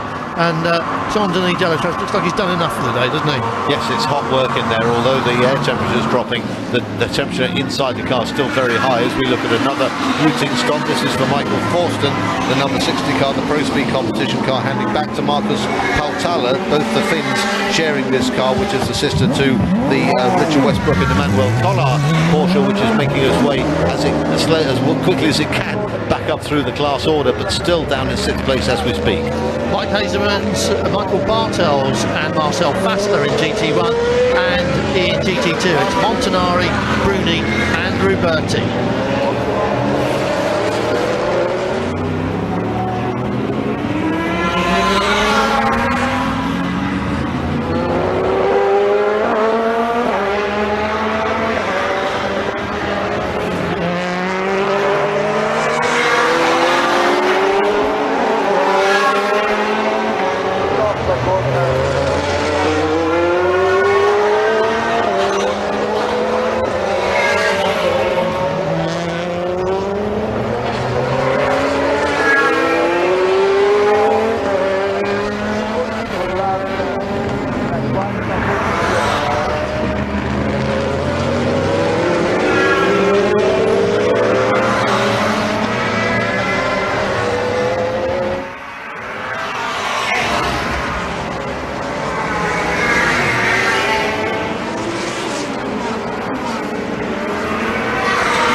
as you can see, the second car's out of the running. Earlier on, we saw Ryan Sharp pull the 33 car off. Let's talk to him now in pit lane and find out exactly what happened. Ryan, it's been a disappointing weekend for Jet Alliance. Yeah, you could say that. I think both cars were running pretty strong in the race. The 33 car was especially going well, and I think we had a good chance to win, likewise in Monza, but both times we've been let down by two different issues, but hopefully we don't have any more of them this year. What do you feel you really need to work on now? What are you going to be concentrating on? Reliability. I think the guys will go through the car with a fine-tooth comb, so to speak. Back in the workshop next week and prepare. It's only 2 weeks to Oschersleben. Oschersleben is another hard track for the cars. Likewise here, a lot of stop, start, sort of corners, and we really need a good result in Oschersleben to get our championship back on track. Thank you, Ryan. Yeah, the win at Silverstone was followed by 7th place at Monza, and here no points whatever, I'm afraid, for Ryan Sharp, nor indeed for Alex Muller in the 36 car shared with Lucas Lickner-Hoyer. Unusual to see the Aston struggling like this, and just leaves now Alan Simonson in the number 10 Gigawave car, which has just actually been taken over by Philip Peter. They're in 4th place, but they are the only remaining Aston. Yeah, it's Ryan Sharp doing a good job of hiding his disappointment there. I think the whole team's very upset about that. Let's have a look at this. Is GT2. Jimmy Bruni leads it from teammate Thomas Biaggi. Paolo Ruberti is third. Fabio Babini in the number 62 Scuderia Coscar, our team of the week, is next behind that. And then it's this car, the number 61, the Pro Speed Porsche with its bandaged headlight. That's Emmanuel Collard. He'll be taking it all the way to the checkered flag, and he's taking it all the way to the limit, isn't he? Just driving with such exuberance and enthusiasm, Emmanuel Collard, and great to see. He's 6.5 seconds behind Fabio Babini, and I bet he's wishing he could make all that time up, maybe even get on terms with Paolo Roberti ahead and reclaim the podium position that I'm sure he feels they deserve. Well, you can see the gaps in GT1 across the bottom of the screen, and you can see that it's still close. We've only got 18 minutes left on the clock, and the gap between first and second is 5 seconds. The gap between second and third is 1.2 seconds. So it's tight everywhere around this circuit. But Collard, as you can see, you can really see this, can't you? Good drivers, bad conditions, that's when they step up to the mark. Collard in the darkness, driving that car like it's broad daylight and then some. Yeah, the second and third place cars just running through screen now with that little interloper Ferrari just making way to allow Marcel Fessler back into direct line of sight with Andrea Bertolini, and there's nothing quite like being able to see your prey ahead of you to sharpen your attack. The Maseratis were both penalised, as we saw. They had a drive-through penalty to perform, which really underlines how well they would have been doing otherwise. 5 seconds adrift of the race leader. That's because, believe it or not, they used tyre warmers on the grid. That's not allowed, and they've paid the price for that. But it doesn't seem to have done them any real harm. Not as far as the number 1 car is concerned. The other one, number 2, has really been in the thick of it all through this weekend, hasn't it? Yeah, Marcel Fessler maintaining pace with Andrea Bertolini, just able to squeeze the odd 10th out. Is that little interruption from the Ferrari last time round cost Fessler 3/10, which he can ill afford if he's going to make it a 1-2 for Corvette. Well, coming towards us in the haze of bright light then is the Corvettes, the number 5 car of Marcel Fessler. The brake discs are glowing, the exhaust spitting flames. Nighttime at Adria. You'll only see this one more time this year when we go to the Spa 24 hours.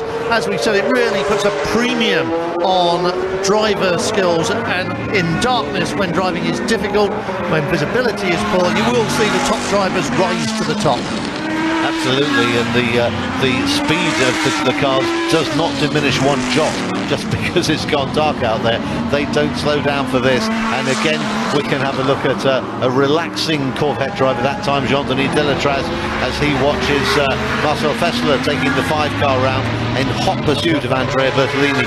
Hot being the operative word. We've got a pit stop there. This is for the number 57 Fabrizio Del Monte car. There's a little investigation going on at the front there. The Kessel Racing car shared between Del Monte and Henri Moser, GT3 champion last season. As a result of that, his reward is a run this season in GT2. Looks like they've got an issue at the front there.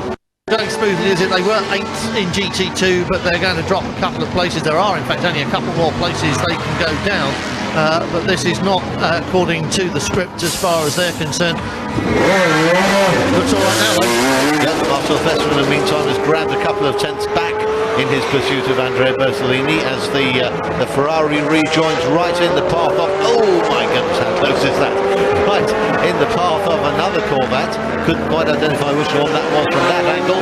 It's one of the yellow vets, so it looks like being either 6 or 5. We'll see if we can pick up on that for you as we go through. Meanwhile, here's another battle. This is still the number 1 Bertolini-driven Maserati with the 5 Fessler car in tow.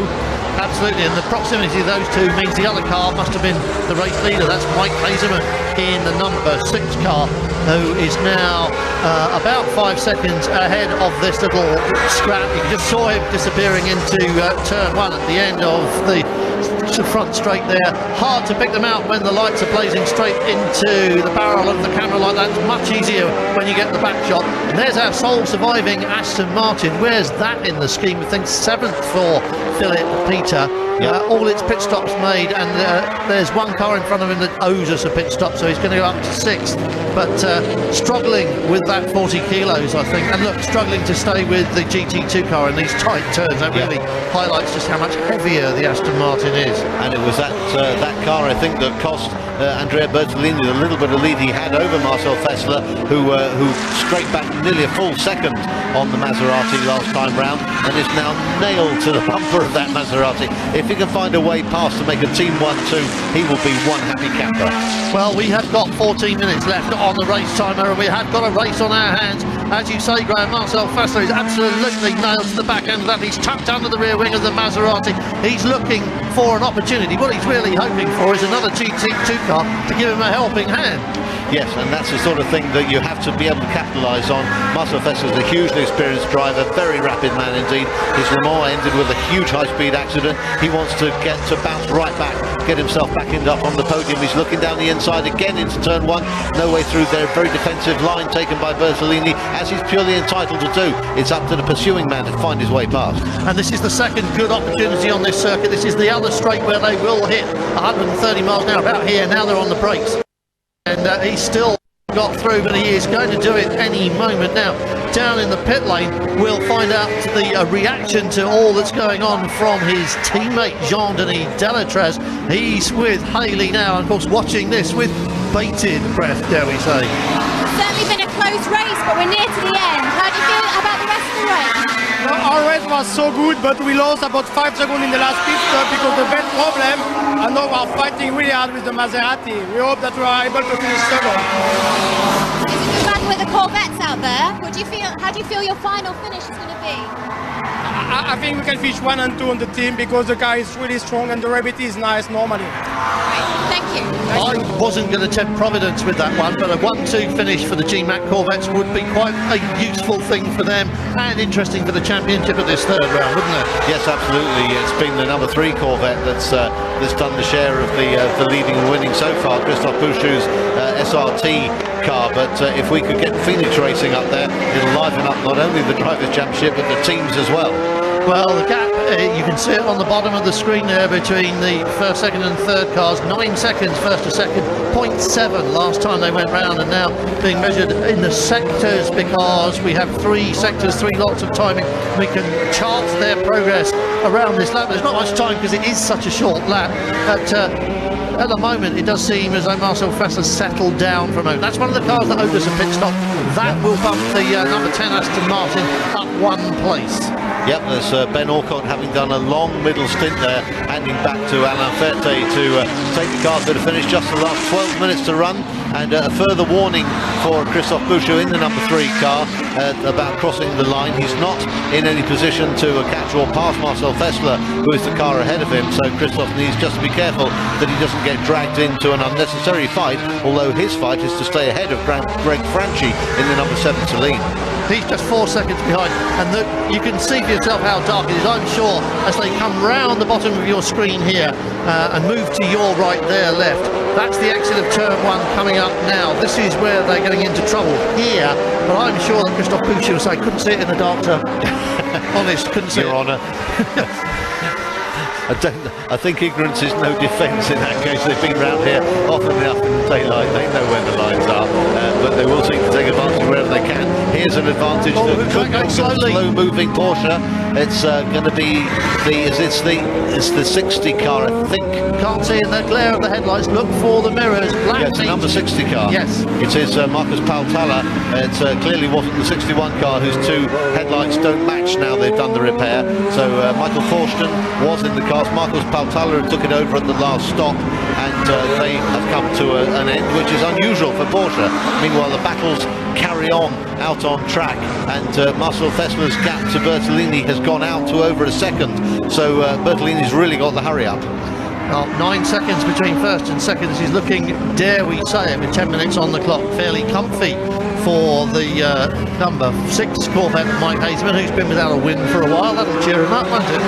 Yes, it will. And back to the action. Here is Christophe Bouchou, who is just being warned about running wide. He's in 4th place. He's got a diminishing gap to the car behind him. Greg Franchi in the La Competition Celine has been putting in good laps lately, and just catching Bouchou little by little. There's not much time left, less than 10 minutes now to complete the job if the Celine is going to make it up ahead of the Corvette.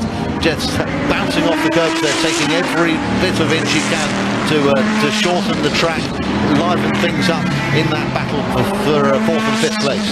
Well, of course, this is the first time, as we've said before, that we've seen the Celine looking really competitive this year, and hopefully that's a sign that with more to come as the season goes on. It's already quite late in the championship, though, after 2 rounds. It's so close, so tight. Remember how tight it was at the end of last year with 17 drivers going for a title at the final round. You can't afford to drop the ball at any of the opening rounds. Not at all. Fabio Babini, meanwhile, has managed to keep himself well ahead of Manu Collard, so it doesn't look as though the Porsche crew are going to have a repeat of their Monza success. We're looking at number 5. This is the 3rd place car of Marcel Fessler. The car just going out of shot there to Maserati. Between them now, quite a gap. It's opened up to over 2 seconds, and the Maserati seems to be handling the traffic rather better than, or maybe just catching it in easier places to pass than does the Corvette.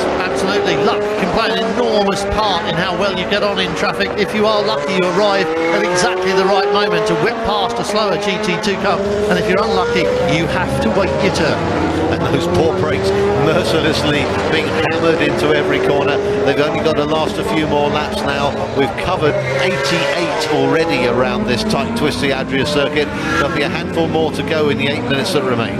Drivers find it hard work, it's hot, there's an awful lot to do. They're not very keen on short, tight circuit, but it is fantastic racing. I always love coming here, especially that run through the sunset, which was just so spectacular. And now we've got a spectacular race building in front of us with the last few minutes on the clock.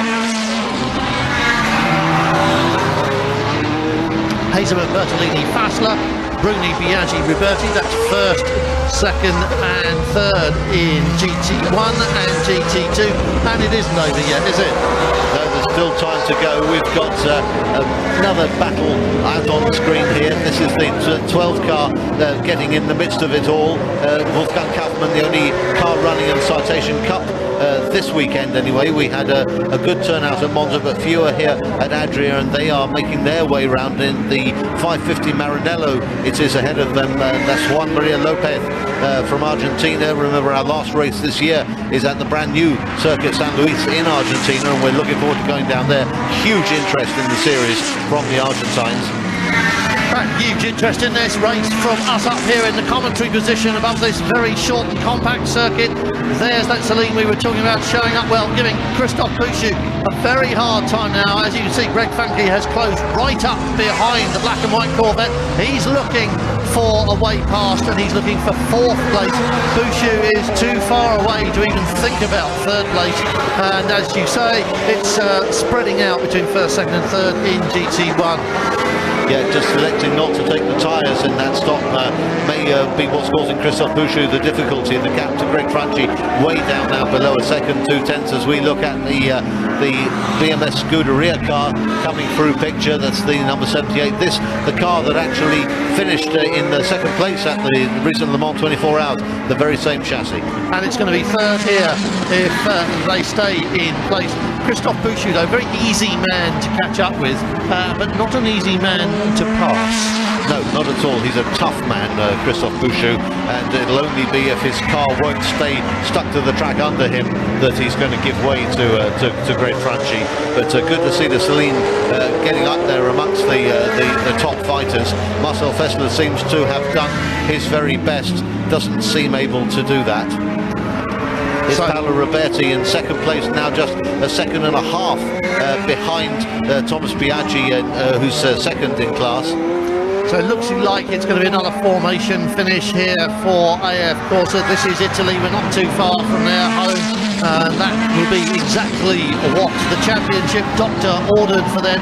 5 minutes remaining. First and second in GT2 separated by 15 seconds. Paolo Roberti 1.5 seconds behind. And he's the man who wants to break that AF Corsa stranglehold. He might well be able to pull it off. He's got 5 minutes left to do it, which means 4 laps, perhaps 3 laps. And what will happen is when the clock goes to 0, the next time the race leader comes around, he will be shown the checkered flag. And at the moment, that looks like being Mike Hazelman with 8.9 seconds over Andrea Bertolini. Marcel Fessler's still there, still 3.5 seconds. He's dropped back a bit, as you say, probably in traffic. Hasn't dropped back any further, but that's really stopped him gaining time, and I think he's probably thinking in the darkness, first and third's not too bad, is it? No, had a better lap that time round, but only 3/10 score back as we continue to focus on this great battle for second place on the podium for GT2. And it's Thomas Biaggi just at the moment staying ahead as we look into the AF Corsa garage. Anxious faces there watching the progress of their 2 cars. Jimmy Bruni's safe enough in the lead, 15 seconds up the road from Thomas Biaggi, but Paolo Roberti is still pounding in the laps and getting another 10th closer this time to Thomas Biaggi. First, second and third in GT2 then. Ferrari, and the gap shrinking in that battle for the middle position for second place. Hazelman, 9 seconds still in front of Bertolini. Fassler, 3.3 seconds. He's a little bit closer to Andrea Bertolini, but not really. No, I think that one's probably settled for now. We've just got under 3 3/4 minutes to run, so a couple of laps. And this is going to be the battle as we're looking at the GT2 leader, Jimmy Bruni. Thomas Biaggi is still following up. Well, he is closing in on his teammate, but Mike Hazelman is clear at the front. Mike, you didn't seem too happy in the pits there. What's been happening? No, we had to change in 16 seconds. And he went in and he couldn't get the belt. He had 5 times to get the belt.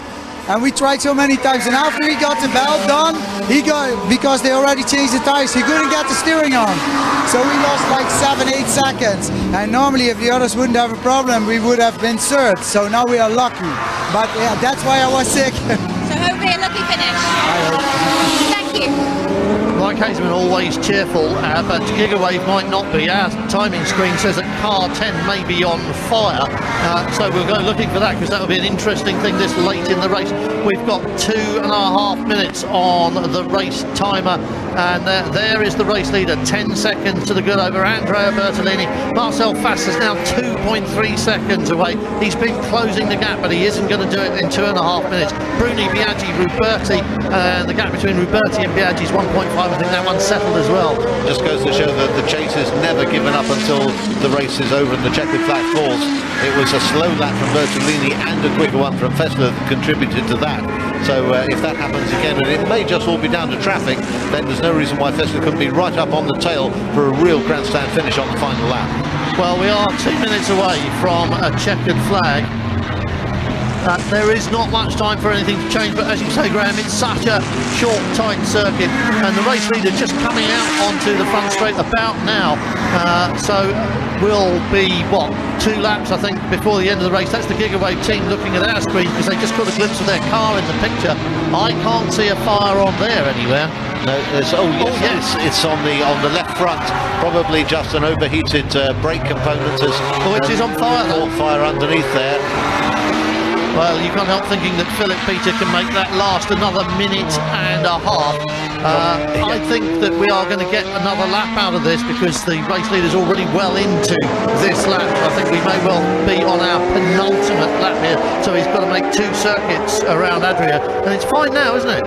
Well, yes, I think it's just the angle that the camera caught it at. We couldn't actually see the fire in the wheel arch there. It may just be that it's blown itself out in the meantime, but that won't at this moment concern Philip Peter at all. He'll carry us on as though nothing's happened, as will this man, Fabrizio Golin, at the head of the field by nearly 12 seconds.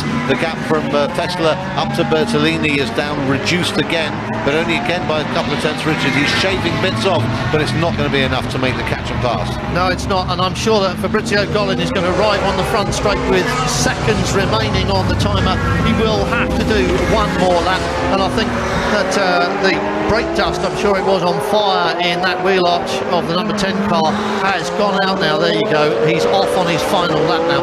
96 laps will be the total, and he's on lap 96 now.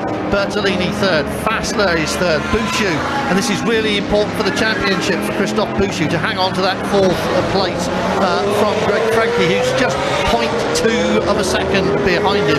Bruni, Biaggi, Ruberti, Babini is the running order in GT2, so that seems fairly stable now. That's Mike Hazeman, that's his father Toyner walking past the camera there. They're waiting to welcome a well-deserved win from the number 6 car. Pretty good team result as well. Absolutely great stuff by the Phoenix team with their GMAX sponsorship. They're delighted to have got the win under their belts, I'm sure.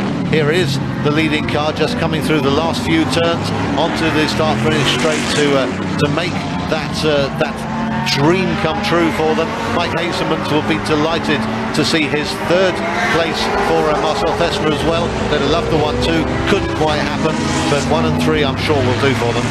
And Andrea Bertolini, after everything they've been through, here Michael Bartels will definitely be pleased with 2nd place, because who would have bet on that midway through this race?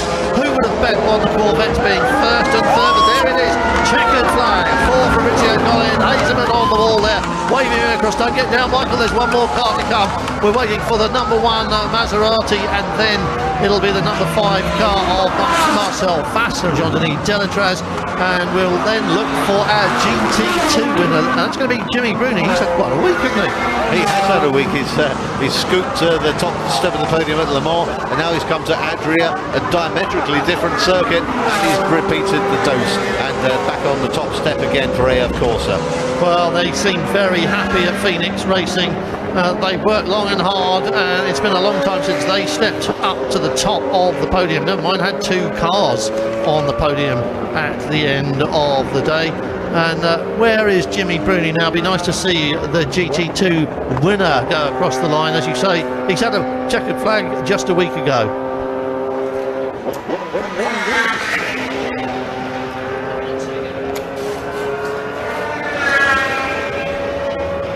Well, slow down lap for the drivers, and we've got Golin, Bertolini, Fassler on the podium in GT1, Bruni, Biaggi and Ruberti, and I think our GT2 leader went over the line while Mike Hazeman was kissing everybody in sight.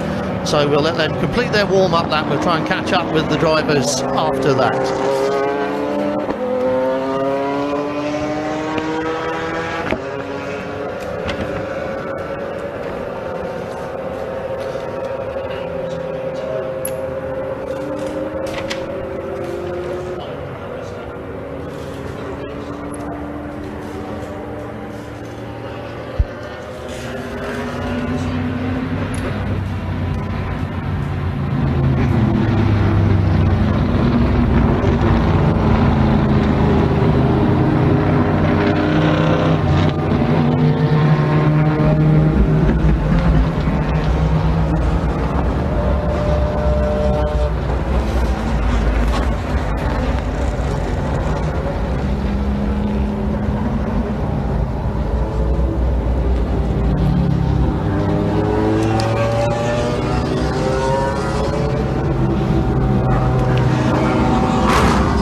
Fabrizio Gollin climbs out of his car at the end of 96 laps and 2 hours of racing. And just how close was that? Just amazing. The little track here at Adria, 2.7 k's round. Everybody says, oh, it's a go-kart track, we shouldn't bring GT cars here. They have served up again, Richard, a brilliant race. The top 3 cars in GT1 covered by 12 seconds after 2 hours of racing, and in GT2 it's even closer, 11 seconds between first and third. It's still a formation finish in GT2 for Bruni and Biaggi Freya. Of course, Paolo Roberti showing up well and full of confidence in third place. But this is the result of the day, isn't it? Gollin and Fassler first and third. Yeah, Fabrizio Gollin there, helmet already off, celebrating with Marcel Fessler, who brought the number 5 car home in third place, just not able to quite get on terms with Andrea Bertolini at the end, but a valiant effort nonetheless. Speaking of valiant efforts, I'm just popping down the GT2 leaderboard to see what happened to our 62 car. Babini there is, what, in 4th place? Yeah, 4th place, less than half a minute back on the leaders, who will head off to the podium. Not quite enough for Stuart Rodenstein, but the best result of the year so far. Absolutely, and that does mark what Stuart was saying. It looks like a bit of a return to form for Scuderia Recos. Speaking of returns to form, this is one for these boys. Let's chat with the winners. Fabrizio, congratulations! What a great result for you. Yeah, very great, because it's the first win of the year. So we knew we were very lucky in the first 2 races. So in Italy, it's possible to say it's broken the ice. So I hope confident going into the next race as well for you. Yeah, but the level of the championship is so high, you never know in every race.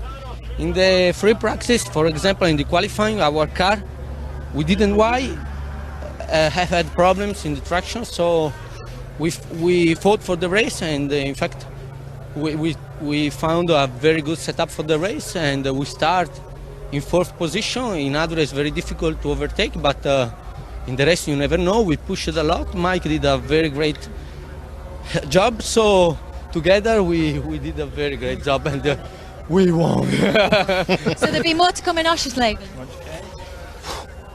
I don't want to say nothing. We know we can fight for the championship, and that's all. But everybody can win this championship. It will be very hard for everybody. So for the show, it's not bad. Okay, Fabrizio, I'll let you catch your breath. Thank you. Absolutely right. Fabrizio Gollin struggling to breathe there, never mind speak English. He's just been working very hard, hasn't he? Yeah, for the show he said it's not bad. It's not bad at all. If my sums are right, and I have no guarantee that there will be at this time of night, we could end up with 2 teams sharing the lead in GT1. Let's have a look at how the race panned out this evening here at Adria.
It's only been dark for half an hour, but I'd quite forgotten it started in daylight. Here's the result we've just been looking at after 2 hours of racing. 9 seconds between first and second place, 12 seconds back from the leader, Delatraz in third place with Marcel Fassler, and then it's Bouchou and Masson doing a good championship job to bring that car home in 4th place. That was really important for them, and it, as you say, it keeps it wide open, doesn't it? Yeah, and indeed, and a good drive too by the Peter and Simonson partnership, Philip Peter, Alan Simonson in the Gigawave car, doing their championship hopes no harm at all, either carrying the 40 kilos here but able to come home in the top 6, and a note too of 5th place for the Saloon, the Labre Competition car, getting up into the points well. Yep, we saw that coming on strong at the end. Greg Frankie just couldn't quite make it to that 4th place. But let's confirm what you were saying about the championship. Bouchou and Martin still lead it, but they share that lead with Bartels and Bertolini. Who would have bet on that coming into this race? And oh look, and there's a whole point back to the next pairing. A whole That'll one. be Fabrizio Collin and Mike Hazelmans will be in 5th and 6th as they pair up there. So absolutely neck and neck. 15th place, 15 points each there for Alan Simonson and Philip Peter. They really have paid the price of that extra weight here, and that's dropped them right down that championship leaderboard. But they'll be fighting back, I'm sure, when we get to the next race. We're going all the way down through the drivers there. Alex Tagau and